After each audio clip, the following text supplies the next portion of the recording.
America के राष्ट्रपति Donald Trump अपनी हरकतों से बाज नहीं आते। उन्होंने एक बार फिर से भारत और पाकिस्तान की जंग को रुकवाने के लिए फिर से बात की है। उन्होंने इस बात का भी दावा किया है कि जो भारत पाकिस्तान की जो जंग हो रही थी उसके अंदर 5 जेट गिराए गए थे। अब वो हालांकि 5 जेट किसके हैं, पाकिस्तान के या भारत के, इसके बारे में उन्होंने कुछ भी नहीं बोला है। और ट्रंप ने यह बात व्हाइट हाउस के अंदर बैठकर रिपब्लिक सांसद के साथ जब डिनर कर रहे थे तब इस बात का जिक्र किया था। और ट्रंप लगातार 24 बार से भारत पाकिस्तान का उल्लेख व जिक्र कर चुके हैं, फिर भी उनको नोबेल पुरस्कार नहीं दिया जाएगा, क्योंकि उनकी बात के अंदर कितनी सच्चाई है ये तो अमेरिका वालों को भी नहीं पता है। और 10 मई को उन्होंने एक सोशल मीडिया पर यह भी बात पोस्ट की है कि पाकिस्तान ने 5 जेट गिराए थे।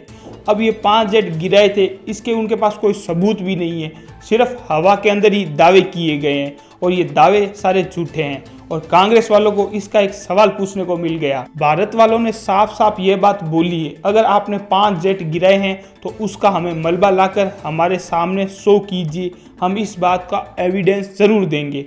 लेकिन इनके पास ये भी नहीं है। और ये जो ट्रंप लगातार करने की कोशिश कर रहे हैं वो सिर्फ नोबेल पुरस्कार लेने की कोशिश कर रहे हैं, और पर ये चीजें होने वाली नहीं है। अहमदाबाद का जो प्लेन क्रैश हुआ था उसकी अभी अभी रिपोर्ट आई है। उस रिपोर्ट में यही कहा गया है कि उन्होंने जो फ्यूल बंद किया है वो सीधी गलती पायलटों के ऊपर डाल दी है।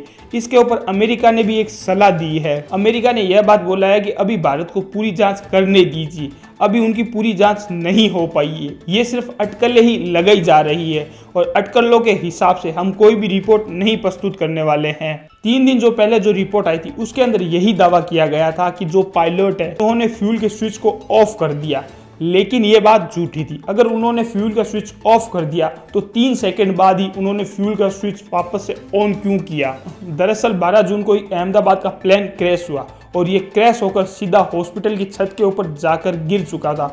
वहां पर गिरने के बाद 270 लोगों की जान चली गई थी। यह घटना इंडिया के अंदर अब तक मारे जाने वालों में से प्लेन घटना में से सबसे विध्वंसकारी और सबसे दुर्लभ थी। और इस रिपोर्ट को लेकर अभी तक सिर्फ अटकलें ही लगाई जा रही है।